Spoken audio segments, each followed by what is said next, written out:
فرماتا ہے کہ الکبریاء ردائی والعظمت ازاری، فرمایا کبریائی یہ میری ردا ہے اور عظمت میری ازار ہے، یعنی یہ میری صفات ہیں۔ عظمت اور کبریائی اللہ کی صفات ہیں۔ فمن نازعنی واحدا منہما ادخلتہ النار، فرمایا جس نے ان دونوں صفات میں سے کسی ایک کے بارے میں مجھ سے منازعہ کیا، جھگڑا کیا، یعنی اپنے آپ کو بڑا سمجھنے کی کوشش کی، تکبر غرور اس کے اندر پایا گیا، رب کائنات فرماتا ہے ادخلتہ النار، میں اس بندے کو جہنم کی آگ میں داخل کروں گا۔ جہنم کی آگ۔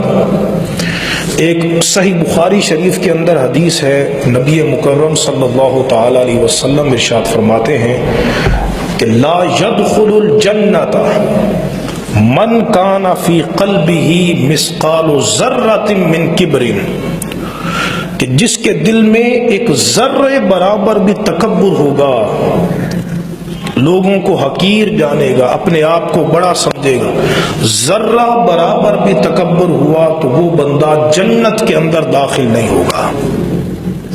جنت میں وہی داخل ہوگا جو متواضع ہے، منکسر ہے، مٹا ہوا ہے، جو کسی کو حقیر نہیں جانتا، کسی کے ساتھ حقارت انگیز رویے سے بات نہیں کرتا، فرمایا وہی بندہ جنت کے اندر داخل ہوگا۔ سنن الترمذی کے اندر حدیث ہے، محبوب مکرم صلی اللہ تعالی علیہ وسلم نے ارشاد فرمایا کہ من فارق الدنیا وہو بریء من الثلاث دخل الجنہ، کہ جو بندہ مرتے وقت، دنیا کو چھوڑتے وقت تین چیزوں سے پاک ہوا تو وہ جنت میں داخل ہو جائے گا۔ تین چیزوں سے، ایک فرمایا من الخیانت، خیانت سے پاک، کرپشن سے پاک، بددیانتی سے پاک وہ بندہ، اور دوسرا فرمایا من الکبری، تکبر سے پاک، غرور اس کے اندر نہ پایا جائے، تو میرے آقا فرماتے ہیں کہ وہ بندہ جو ہی مرے گا تو رب کائنات تو ہی اس بندے کو جنت میں داخل فرما دے گا۔ حضرات محترم، ہمیں تکبر کیسے زیب دیتا ہے؟ اگر انسان اپنی حقیقت کو دیکھے اس پر یہ بات منکشف ہو جائے گی کہ انسان کو تو تکبر زیب دیتا ہی نہیں، کسی بھی صورت میں زیب نہیں دیتا۔ کس طرح؟ انسان کی ابتدا کیا ہے؟ فَلْيَنْظُرِ الْإِنسَانُ مِمَّا خُلِقَ، انسان کو سوچنا چاہیے وہ کس شے سے پیدا ہوا ہے۔ ایک رذیل، غلیظ، پلید اور خسیس پانی کا قطرہ ہے جس کی کوئی قدر و وقت نہیں ہے، جو کپڑے پہ لگ جائے کپڑا پلید، بدن پہ لگ جائے بدن پلید، متعفن پانی کا قطرہ، یہ انسان کی حقیقت ہے۔ اسی سے انسان کے وجود کو تشکیل دی گئی۔ پھر جب زندہ ہوتا ہے تو اس وقت وہ ہمہ وقت نجاست اپنے اندر اٹھا کے پھرتا ہے، خون پلید ہے، بول و براز پلید ہے، ہمہ وقت نجاست انسان اٹھا کر پھرتا ہے، حتیٰ کہ یہ انسان اس حد تک ہے کہ اگر ہم پاک کھانا کھائیں اور قے کی صورت میں باہر نکل آئیں تو وہ پاک کھانا بھی ہمارے اندر جا کر پلید بن جاتا ہے۔ انسان سے پسینہ نکلتا ہے تو وہ پسینہ بھی متعفن ہے، بدبودار ہے، تھوک میں بھی وبا ہے۔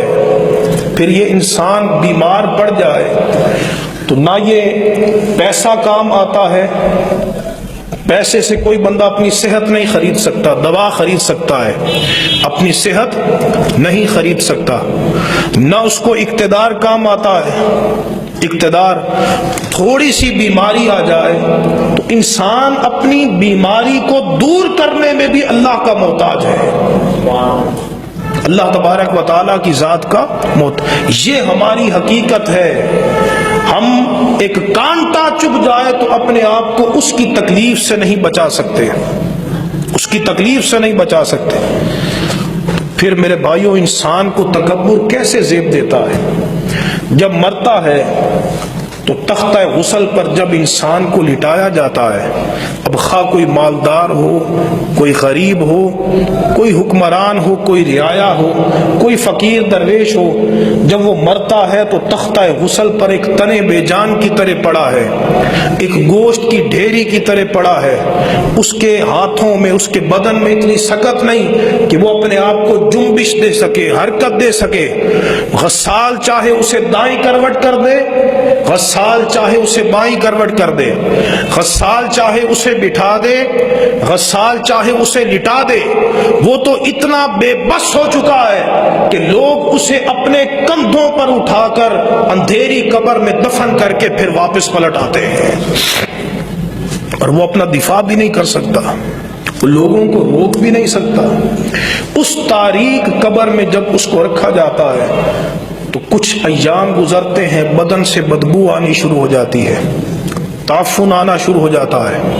یہ ہے وہ انسان جو تکبر کرتا تھا، غرور کرتا تھا، اس کے بدن کے اعضاء بکھرنے شروع ہو جاتے ہیں، اس کا بدن گلنا اور سڑنا شروع ہو جاتا ہے، حتیٰ کہ ایک وقت آتا ہے، اللہ تبارک و تعالیٰ کسی کو محفوظ رکھنا چاہے تو اس کی مشیت ہے، وگرنہ عمومی طور پہ ایک وقت آتا ہے کہ انسان کی ہڈیاں بھی مٹی کے ساتھ مل جاتی ہیں، اور وہ انسان جو کل تک انا ربکم الاعلی اور تکبر کا پیکر تھا، آج اس کا انجام قبر میں کیا ہو چکا ہے کہ اس کی ہڈیاں بھی مٹی کے اندر مل چکی ہیں۔